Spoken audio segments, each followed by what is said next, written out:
Okay, good evening, everyone. Thank you so much for joining us. Welcome to the Regional Admission Counselors of California Virtual College Fair. We are excited that you're here.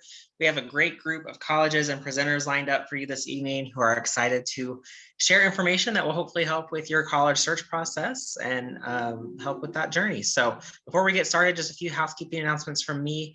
First, your cameras and microphones are turned off, so don't worry, we can't see you or hear you. Hopefully you can see and hear us okay though. If for some reason that changes, just send us a message using the Q&A button on your Zoom toolbar and we'll be happy to help troubleshoot that with you. Speaking of the Q&A button, that is really your best way to engage with our presenters this evening. So if you have questions about the presentation or for any of the presenters, that would be a great way to submit those. Starting now, before they present, while they're presenting, or after, we'll all be monitoring those questions throughout the session and are happy to answer as they come in. Don't forget, there are more sessions being offered after this, so be sure to check that StriveScan website where you signed up for any additional sessions you might be interested in, as well as all the session recordings will be posted here in the next week or so as well. So before I turn it over to our presenters, I want to show you what our schedule is for this evening. We are at the top right-hand corner of the screen, session A6. So our 6 colleges are Rutgers University, New Brunswick, University of Wisconsin-Madison, University of Florida, University of Vermont, Illinois Institute of Technology, and then Iowa State University. And then if we have a few minutes at the end, we'll do some kind of rapid fire Q&A then as well. So with that, I will turn it over to Sue to kick things off. Hi all, I'm Sue Chapman from Rutgers. Thank you so much for being here. Let me just share my screen with you and we'll get this rolling. Okay. So again, I'm Sue from Rutgers. Welcome. So Rutgers is a large public research university located on the East Coast. We're in the state of New Jersey. We're known primarily for anything in the health sciences, business or engineering, although we do have over 100 majors. We're also known as a large research school. We do have 175 different research centers and institutes. Another sort of thing that we're known for is the diversity of our student body. We are one of the most diverse university systems in the United States and the most diverse school in the Big Ten Conference, which is the athletic conference that we play in. Now, location is a very large part of the Rutgers identity. As you can see from the little mini map here located on the left, we are about 45 minutes outside New York City by train. It's roughly 90 minutes on that same train line to go to Philadelphia, just heading in the opposite direction. The train station is located right on our campus. In terms of going back and forth to campus, as West Coast students know that the closest airport to us is Newark. And there are 7 major airports in California that fly directly to Newark. I know myself, when I fly back to Newark, I can be on a 7 a.m. flight and be on campus by 3:30 in the afternoon, East Coast time, of course. Now, when you think about the campus itself and how we look, the picture on the right is intended to show you that rather than being a contiguous campus built off of a central core, Rutgers is kind of spread out. And I would describe the campus as being large in sort of square miles, and we are divided into neighborhoods, if you will. These are Bush, Livingston, College Avenue, Cook Douglas. You see them here on the map in front of you. And each of these neighborhoods has academic buildings and residence life. So in a way, when you are a student living on the Rutgers campus, you're living in a neighborhood. Perhaps the majority of your classes are going to be in that same neighborhood. And in some ways, it can look and feel like attending a much smaller university. Rutgers admits freshmen into one of 7 different schools, and they're shown here with the red pennants. Our largest school is the School of Arts and Sciences. It contains about 70% of our majors, and not surprisingly, about 70% of our undergraduate students as well. Our professional schools are the Ernest Mario School of Pharmacy, School of Engineering, Rutgers Business School, and the School of Nursing. At Rutgers, we admit students to schools. We encourage each student to apply to up to 3 schools to improve your chances of admission. And students who choose to apply to one or more of the professional schools should be aware that those schools are going to have a slightly higher profile, meaning they're going to be a little more selective, a little bit more difficult to be admitted to. A little bit about the learning experience at Rutgers. We have over 100 different majors with a student faculty ratio of 16:1 that plays out very prominently in terms of our professors' accessibility to involve our very youngest students, namely our undergraduate student population, in doing original research. Our students report to us upon graduation, over half of them say that they've done original research with a professor while they're earning a bachelor's degree. So I'm not even talking about graduate students at this point.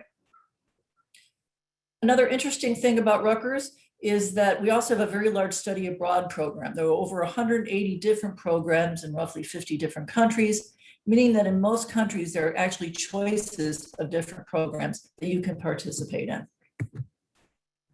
So a little bit about what it's like to be a Rutgers student. So we are a large school, about 36,000 undergraduates. 90% of those students come back to us as sophomores. So we see that very much as a measure of student satisfaction. I already spoke of us being one of the most diverse universities in the United States. And if you look at sort of where the population is from, our geographic diversity, about 20% of Rutgers students come from outside the state of New Jersey. And that percentage is, that 20% is fairly evenly split between international student population and straight up out of state students. So students from California, Michigan, Louisiana, you name it. We do have over 24 NCAA Division I sports.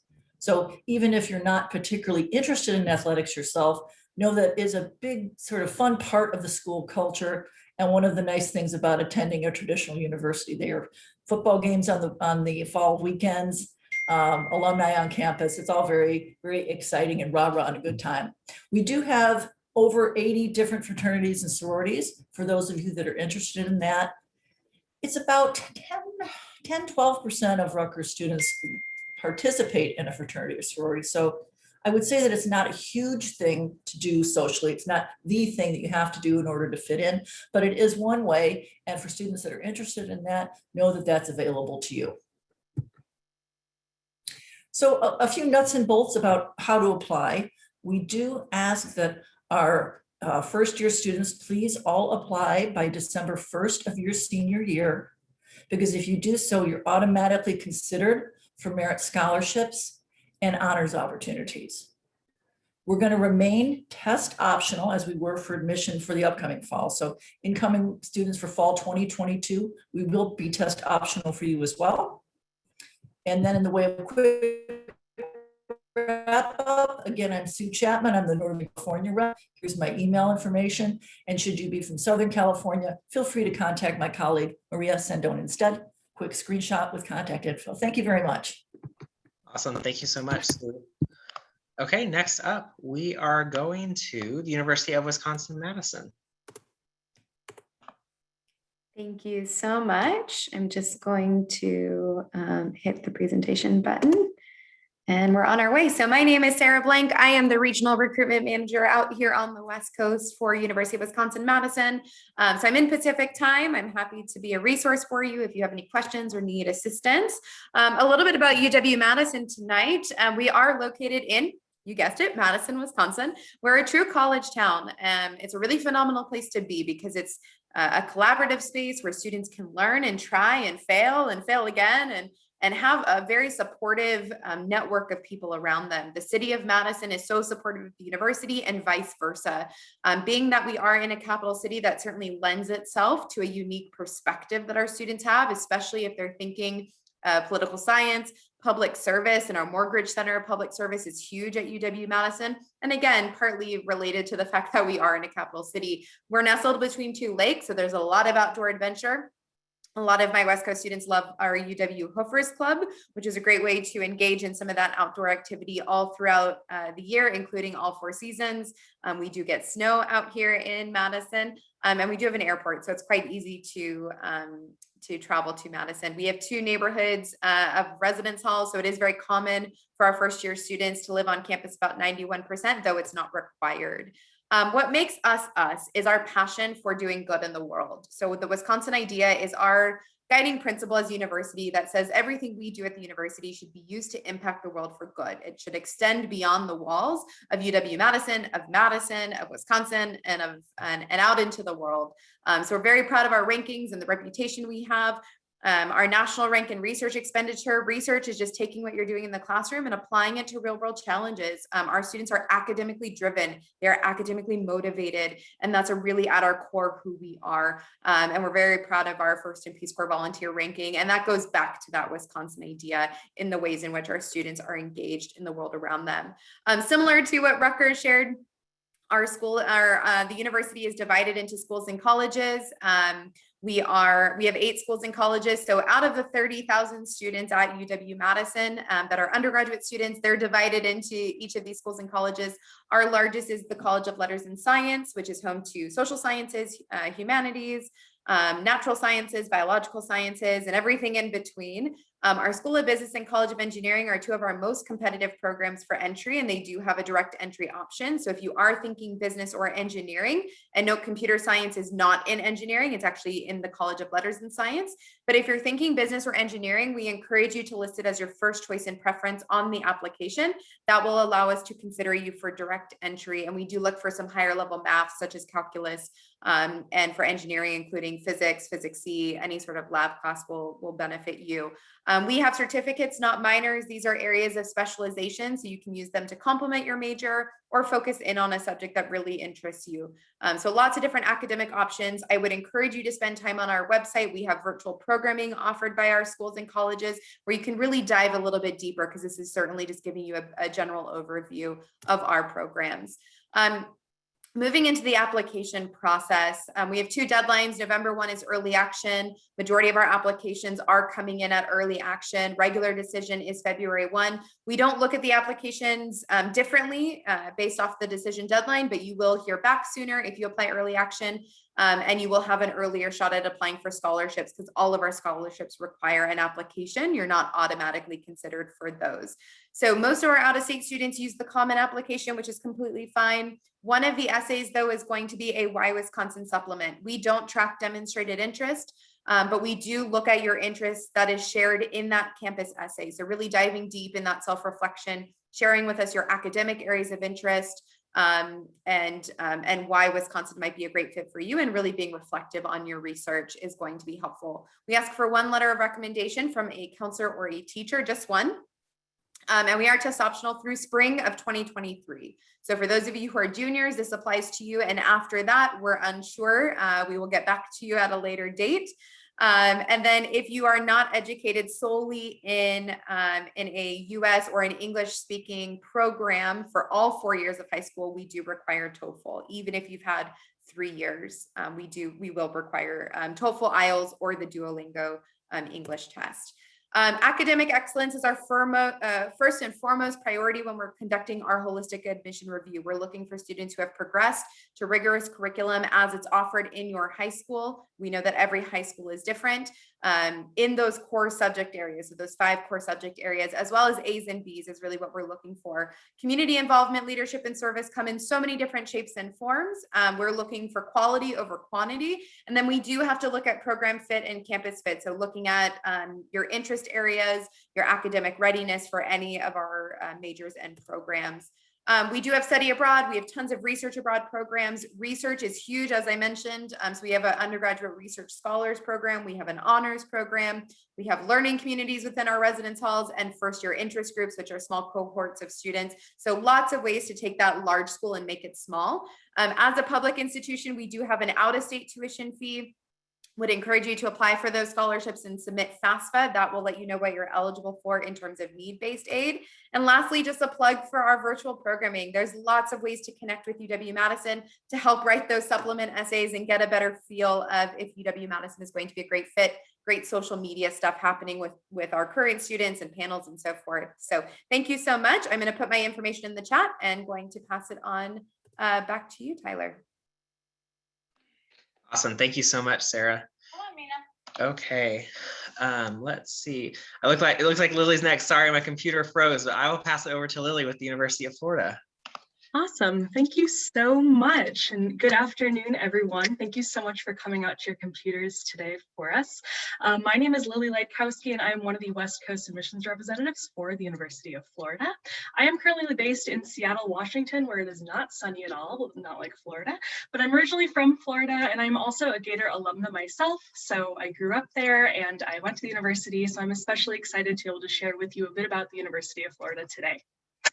Alrighty, so diving right in with some basic information. The University of Florida is a large public university located in Gainesville, Florida. So as you can see on the handy dandy map here, we're in North Central Florida.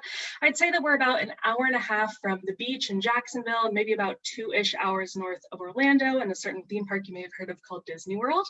There are large international airports in Jacksonville, in Orlando, and in Tampa. But Gainesville itself also has a smaller regional airport that Delta and American currently service, and it's located about 10 to 15 minutes from campus, so it's a super convenient option to get to campus from out of state. Gainesville itself is very much a college town. For starters, the median age is 26, so it's a very fun place to be if you're a young person. There are around 130,000 people who live in Gainesville, and of that 130,000, around 55,000 attend the university. So when I said that we're a large school before, I really wasn't kidding about that. But of that 55,000, around 36,000 of those are undergraduate students.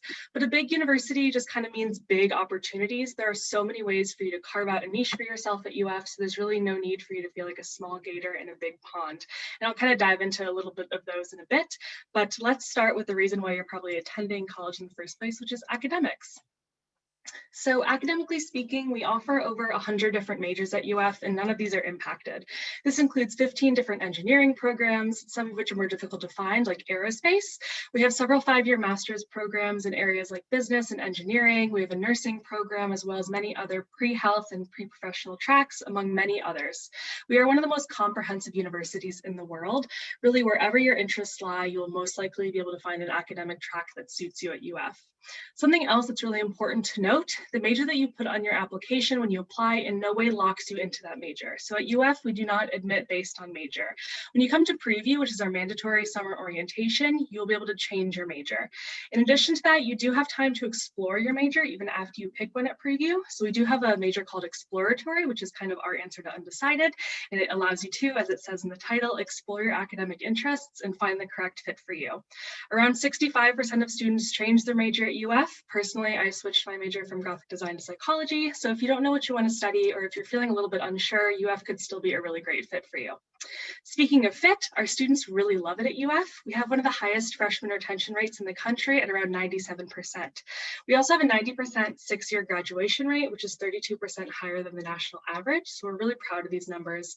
But despite our existing academic excellence, we are constantly striving to improve. We recently just finished up a campaign where we hired 500 new faculty members who are at the forefront of their fields. And this also served to lower our student to faculty ratio, which currently sits at around 17:1. And that does include those larger lecture classes like your English 101, your pre-calc, that sort of thing. I personally found that as I got further into my degree program that my class sizes tended to shrink and shrink. I had some classes that were just me and like 5 other people, but it really just kind of depends on what you're studying. We are also a Tier 1 research university, so we offer students from day one the chance to get involved with projects and professors that are making lasting differences in the real world. We are currently spearheading an initiative to incorporate artificial intelligence into every sector of the university, with a goal that every student on campus achieves basic competency in AI regardless of their field of study. With the fastest AI supercomputer in higher education on our campus, the possibilities for research across all disciplines are endless and just really exciting. Another bit of research that you may have heard of, and personally my most fun fact about the University of Florida, is that back in 1965, a little sports drink called Gatorade was invented on our campus to serve our athletes. We also do have an award-winning career center to help you with your post-undergraduate plans or building your resume while you're still on campus. They host a biannual career fair that's the largest in the Southeast to help connect you with employers of all shapes and sizes, not just in the state of Florida, but nationally and even internationally. And like I mentioned earlier, with UF being such a large school, there are tremendous opportunities for involvement and also a wide range of resources at your disposal. We have over 1,000 different student organizations on our campus, everything from a award-winning rock, paper, scissors club to a skydiving club to an Argentine tango club.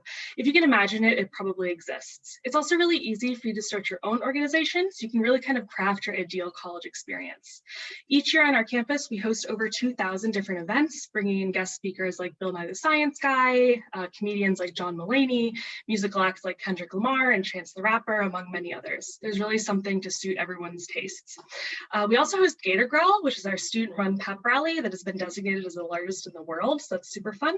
And a pep rally for what? Well, to support our athletic teams, of course. We are a Division I school in the SEC, so if you're a sports fan, UF is definitely a great place for it. I personally wasn't a football fan until I got to UF, but being on such a spirited campus really changed my mind about that. But even if you're not playing at the Division I level, we do have a wide range of intramural sports and club sport teams. You can still stay active in a variety of ways. As far as applying to UF goes, we are in both the Common and the Coalition application, and our application is going to open sometime in August, and the deadline, which is our hard deadline, think of it as, is going to be November 1st. Thank you so much for your time today. Go Gators, and I'm going to pass it on to our next presenter.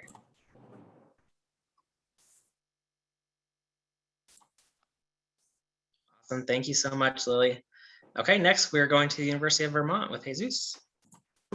Fantastic. Thank you so much. How's it going, everybody? My name is Jesus Ramirez, Regional Associate Director for the Office of Admissions at the University of Vermont.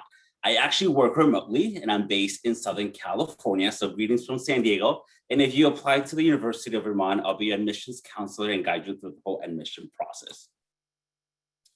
The University of Vermont is a public research institution with about 10,000 undergraduate students. In terms of academics, we have a lot of different programs, anywhere from engineering to business to nursing to education to the arts and sciences. Every single program is direct entry, including business, engineering, and business, engineering, and nursing. So if you know what you want to study, you can start working right away. Otherwise, there's plenty of different options for you to explore. Some unique programs at UVM include our animal sciences. So for those students that want to become a vet, that's a really great option. We have a bachelor's, master's, and a PhD in food systems. So we take our food very seriously. And we're also very passionate about environmental studies. That is a program that you can study at 3 out of the 7 different colleges at UVM. In addition to all our academics, we also have a medical school and a hospital right on campus, which provides a lot of exposure for students interested in health and natural sciences. Fun fact, UVM is the 5th oldest university in New England, but if you've been to campus or you browse through our website, you'll see that a lot of our buildings are pretty recent. A few years ago, we opened our brand new residence hall right on Central Campus, which hosts our wellness environment learning community. A couple years ago, we opened our brand new STEM facility, which will be a great facility not only for our students in engineering and mathematical science, but our entire student population. And we're in the process of building a brand new multi-center athletic facility, which we're really excited about. As a medium research institution, our students really like the fact that UVM is sort of the perfect size, large enough where they're able to find all of the resources associated with a large public research institution, but a Vermont scale. The average class is about 32 students and the overall faculty to student ratio is 1:18. Our students also like the fact that at UVM, they're able to find urban and open spaces. We're located in the city of Burlington, which is the largest city in the state of Vermont, and a super fun college town. Montpelier is about a 30-minute drive from campus, and Montreal, Canada is only an hour and a half away from Burlington. But our students also enjoy our recreational activities that they can find in the Green Mountains of Vermont or just in Lake Champlain. As a Division I school, there's many exciting things happening at UVM, athletics being one of them. We have 18 varsity sports for those of you who want to become a catamount and represent us out in the court or in the field. But we also have a lot of club sports, intramurals, and over 200 clubs and organizations. We have a Greek system as well, but at the end of the day, what really excites our students is academics. Every single year, every single student has an academic advisor which will guide them into their 4-year pathway to success. And for those students that are wanting to get their bachelor's and master's, we have about 40 accelerated programs, which can be completed in 5 years. Over 70% of our students come from outside of Vermont, which builds a really strong sense of community. Every single first-year student lives in a learning community which match your interests, whether it be inside the classroom or outside the classroom with your living environment. These learning communities include anywhere from arts and creativity, outdoor experience, and sustainability, among others. Every first year lives on campus and every sophomore year lives on campus. So if you want to live on campus all 4 years, that is an option, but you're only required to live on campus for 2 years. For those students that are preparing for the admission process, at UVM, you can submit your application through the Common App or the Coalition. We use the holistic approach in reviewing your application, so everything that you submit for your application will be taken in consideration. We're test optional for the next 2 years, and at the point of admissions, you'll be automatically considered for a merit scholarship. These merit scholarships range from $8,000 to $20,000 based on academics. The stronger the GPA, the better scholarship you'll get. Since every program at UVM is direct entry, and we organize our programs by different colleges, if you're interested in any of the direct entry programs, please reach out because there is a recommended curriculum, whether it be for nursing, business, engineering, or animal sciences. So feel free to reach out. To conclude my presentation, many students from California are always curious to find out what a typical UVM student looks like, which is a little bit difficult just because we have over 10,000 students that are coming from all over the US and even internationally. But there are some commonalities among our student population. The first is that our students are very serious about academics. They come to UVM because they want to be able to conduct research with our faculty. But they also come to UVM because they love the outdoors, whether it be running and swimming in the nice sunny months or snowboarding and skiing in the winter months. Our students love to be outside and take advantage of the natural resources. And lastly, our students are environmentally conscious, whether that's something they want to study or just be exposed to. They want to use their academics to make a more sustainable world. So if any of these attributes reflect on what you're looking for at college, perhaps UVM might be a good option. There's my contact information, so feel free to reach out. Thanks. Awesome, thank you, Jesus. Okay, students, if you have any questions, feel free to submit those using Q&A. Next, we'll go to Will with the Illinois Institute of Technology. Awesome. Thanks, Tyler. And hi, everyone. My name is Will from the Illinois Institute of Technology, as you just heard. Illinois Tech is located in Chicago, just a few minutes from the center of downtown. In the photo you see on the screen, it looks a little farther away than it really is. It's only about a 10-minute train ride, and we do have 2 train stops directly on our campus. The other thing you'll notice in this photo is that we have a relatively modern campus. Our buildings are not going to be your traditional brick and ivy that you might expect when you think of college campus. Instead, you're going to find a bit more of a modernist approach, and that's because of our architecture school. It's one of our largest programs at the university. We have about 3,000 undergraduate students who are studying in all different types of STEM-based programs: engineering, computer science, and of course, architecture, like I said. In addition, you'll find a number of interdisciplinary programs, things like behavioral health and wellness, consumer research. You'll also find a Stewart School of Business, which is home to not only an undergraduate business degree, but also the opportunity to blend that business with a STEM-based program. So if you wanted to do something like work in automotive design, you could come at that from multiple perspectives. You could be an engineer, or you could work alongside engineers by getting a business degree with a mechanical engineering focus. Definitely a great option for students at our university. Like I said, it is a smaller university, but it does not mean that it's not diverse. You're going to find students from all 50 states, as well as over 80 different countries represented on campus. And that is representative of all different types of students. There are going to be some who are studying computer science for the first time, and some who have been doing that their whole life. You'll find a nice community that comes together and really looks at how do we solve problems? What can we do as we approach these sort of hard problems from an engineering perspective or from a STEM perspective? We want you to do that hands-on learning at the university. I'll point out this photo here. This is our esports lounge. For anyone who is interested in gaming, I would definitely encourage you to check out Illinois Tech. We are in the process right now of helping to launch the first esports arena in the Chicago area. It's going to be just a few blocks from our campus. It'll be a huge sort of full-scale arena where not only our team, but also professionals as well as other universities will be able to host events in the future. I mentioned that hands-on learning that is key at Illinois Tech. Every student at our university should have at least one hands-on learning experience by the time they graduate. There's a lot of different ways you can do that. So undergraduate research, if that's something you want to do, is absolutely available. You would basically work alongside a professor or lead your own research project. It's all about what you want to get out of that experience.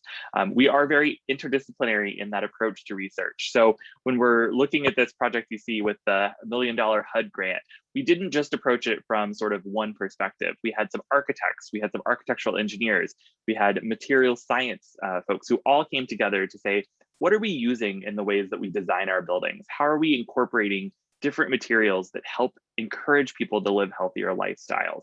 And also, how are we designing those so that it encourages them to get around and move more daily? We also have our interprofessional projects, which encourages you as an undergraduate to get involved in that type of problem-solving work. It's a year-long problem-solving course that you'll get a chance to take during your time at Illinois Tech, where you're going to work in a small group to try and solve a problem of your own individual choosing. So you come together and you say, how can we best approach this, representing our individual majors? Lastly, if none of that sounds super interesting to you, we also have our off-campus programs. Those are all coordinated through an office at Illinois Tech called Elevate, which will help you not only explore those opportunities, but also help you make connections with our alumni to maybe open doors at a company that you might be interested in working at. Illinois Tech has a very large and active alumni base, and we do encourage our students to connect with them. Now, it's not all academic, though it is quite academic at our university. We do have clubs and organizations that you can be a part of, all different types there. I mentioned the esports program already. We are also Division III athletics. So if you want to be competitive, Illinois Tech has opportunities for that as well. We also have music, though we're STEM based. You do have the opportunity to be involved in musical ensembles, theater, arts, things like that. Because of our location in Chicago, we've got some great opportunities for students in those areas.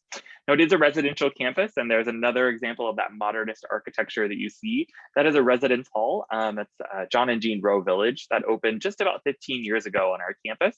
And again, is that great example of modernist architecture that you'll find throughout the campus at the university.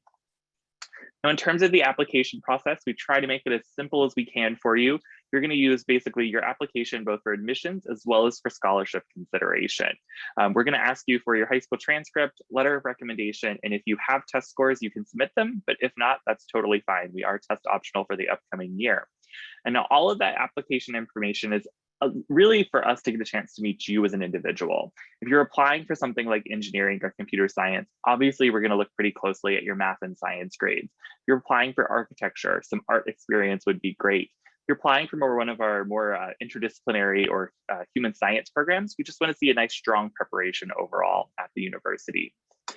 All of this contributes to what you see on the screen, that return on investment being ranked #1 in the state. Our students are a pretty awesome bunch. Even during the pandemic, we had close to 90% placement within 6 months of graduation for our most recent class. So you definitely have some great connections and some great opportunities after leaving Illinois Tech. Last thing you'll see on the screen here is some information about our summer programs. If you are interested in learning more about STEM, engineering, defensive or offensive hacking, all of those different types of experiences that connect well to the experience at Illinois Tech, we'd encourage you to think about a summer camp. Those are done virtually online this summer, though in future years they will be in person. But thank you so much for joining us this evening, and let me know if you have any questions. Awesome, thanks so much, Will. Okay, and last but certainly not least, we will go to Dan with Iowa State University.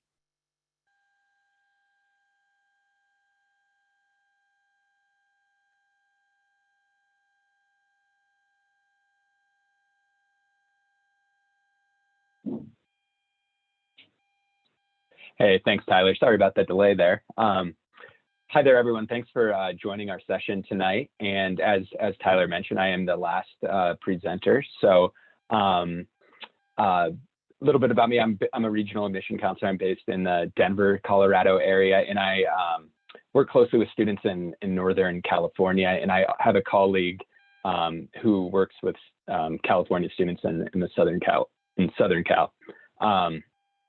A little bit about Iowa State. We're a large public land grant. We're a Tier 1 research university. We're also a member of the Big 12 Conference. We have Division I athletics. For those of you that may not be as familiar with Iowa State, we're really recognized for having top-notch academic programs. Innovation on our campus is really big. We have a brand new student innovation center to go along with that. And our campus itself is beautiful. It's been ranked as being one of the 25 most beautiful campuses in the nation. Taking a look at where Iowa State's located, you're going to find Iowa State right in Ames, Iowa, right in the heart of the Midwest, right in the center of Iowa. If you're flying in, you'd probably be flying into the Des Moines International Airport. It's about 30-minute, maybe 35-minute drive just south of Ames. And as you can see on the map here, we're surrounded by some major cities like Minneapolis, Kansas City, Chicago, St. Louis. So when students are looking for those internships or co-ops or even full-time jobs after graduation, that close proximity can really open up a lot of different options for students. Getting to know Iowa State by the numbers a little bit better, we have the very first public veterinary school in the nation that was established at Iowa State. We have some great engineering programs and one of the largest engineering programs in the country. One stat we're really proud of, about 96% of our students are employed or in graduate school within 6 months of graduation. And that's really thanks to our decentralized career service offices. They provide different professional development opportunities within each college, such as resume critiquing, mock interviews, and then career fairs as well. And then where Iowa State's located in Ames, Iowa, students love the location. Ames is kind of that quintessential college town of about 60,000 people, a lot to do, a lot of coffee shops, a lot of great local restaurants.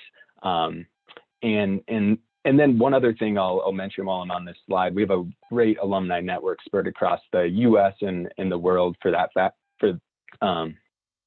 as well.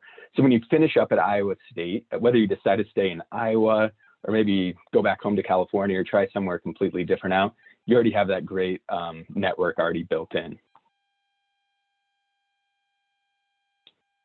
Just a few more quick facts here. Our College of Engineering and our College of Agriculture host among some of the largest career fairs in the nation. And then we have an apparel merchandising and design program, which is ranked top 5 in the nation. And they host kind of a fun fact here, they host the largest student-run fashion show in the nation as well. This year it took place at our famous Raymond Gardens outside. And then as far as enrollment goes, Iowa State is the largest university in the state of Iowa. We have about 32,000 students on our campus. About 27,000 of those are going to be undergraduates. And students are coming from all over the world. So all 50 states are represented. We have about 109 different nations represented as well. And although we are a larger university, there's a number of ways where students, right when they step foot on campus, can kind of find their community, find that home away from home. That could be by joining one of our 900 plus different student organizations or clubs, maybe getting involved in intramural or club sports, going to athletic events, going to fine arts events and different concerts across campus, joining a learning community. So a number of ways that students can kind of find that fit right when they get to campus. We do have about 100 different majors housed in 6 different undergraduate colleges at Iowa State.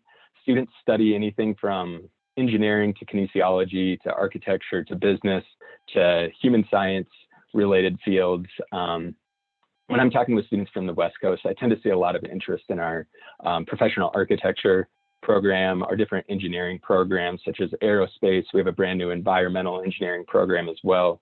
And then animal science is a popular one I get as well.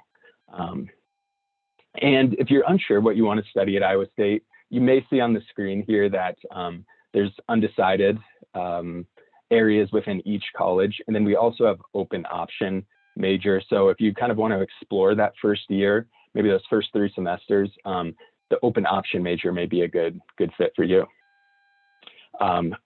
I would also just like to highlight real quick before I get into our application process, our student to faculty ratio is about 19:1, and then our average class size is about 40 students in a class. So we still, although again, being a larger university, we still try to keep those class sizes a little bit smaller and allow students to really make those connections with faculty, which can certainly be advantageous for students when they are looking for research opportunities, or maybe somebody to write a recommendation letter or something when they're looking for professional or graduate school. The application process is pretty simple at Iowa State. You can apply online through our institutional application or through the Common App. We have rolling admissions. For juniors in the session, our application is going to open up July 1st. And then we have some really great automatic admission scholarships, as well as other scholarships that students can apply for. This is my contact information. I would also encourage you to give us a follow on our different social media handles. But thank you all again, and go Cyclones. Awesome. Thank you, Dan. Okay, well, that wraps up our formal presentations for this evening. We have a few extra minutes though, so I'm going to ask all of our presenters if you want to turn your videos back on. We're going to do a little bit of Q&A here at the end. Students, if you have any last burning questions, feel free to submit those using the Q&A button now for our panelists. In the meantime, one question that I will start with is, what advice would you give someone going through the college search process? And Sue, we'll start with you. Okay. I think my main piece of advice is to, give yourself plenty of time to learn as much as possible about the different colleges. It's not just something to pick up in your senior year. I know with COVID, it's been difficult to get out and do traveling, but to the extent you can just sort of get your feet wet and get acquainted with what different types of universities have to offer, it's great for self-discovery and in terms of knowing what you want, and then also teaching you a little bit about different universities as well.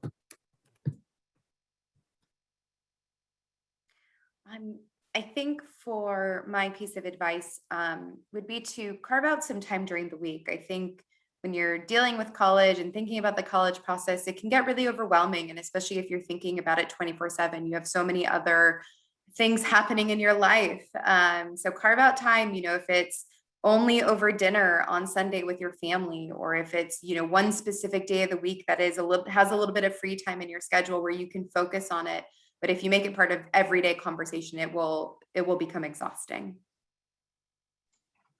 I would say take advantage of schools' virtual sessions, because you can do these without having to attend a live event, which thank you for being here again tonight, but you can do these in your free time. A lot of schools have different creative ways that they're showing their campuses off. So be it a virtual tour, if you're unable to go tour in person, it's just a really great way to get a feel for the campus, as well as just kind of acquaint yourself with some of the resources that these different schools have to offer you. Yeah, I totally agree. Connecting with the university, whether it be virtually, will be a great resource. Also, connect with the representative that manages your territory. So as you can see, a lot of us manage Southern California or different parts of California, the West Coast. So over the summer, it's a great way to connect with the representative of the university that you're interested in, and that way they can give you some tips on when to apply and help you through the admission process. Yeah, those are all really great ideas. I would also say make sure you keep track of all of the deadlines. There's a lot of deadlines in college admissions. So thinking about special scholarships you might want to apply for, or anything along those lines, just general admissions or early admissions, keep track of all of that. So otherwise it'll get overwhelming and out of control. Yeah, all great advice. I don't have much more to add. But maybe one other thing would be when you're starting to go through your college search, just know what's important to you, and that may be a way to get organized, but then also maybe narrow down your college list as well. Awesome, great advice. Thank you all so much for sharing. That is all the time we have for this evening. So students, thank you so much for joining us. when you close the Zoom window, there will be a very quick 4-question survey. If you don't mind completing that, we'd really appreciate any feedback that you have. Don't forget, there are more sessions being offered right after this. So check that StrideScan website where you signed up for any additional sessions you might be interested in, as well as all the session recordings will be posted to that same website within about a week or so. So again, thank you for joining us. Have a great evening, and we'll see you in the next session.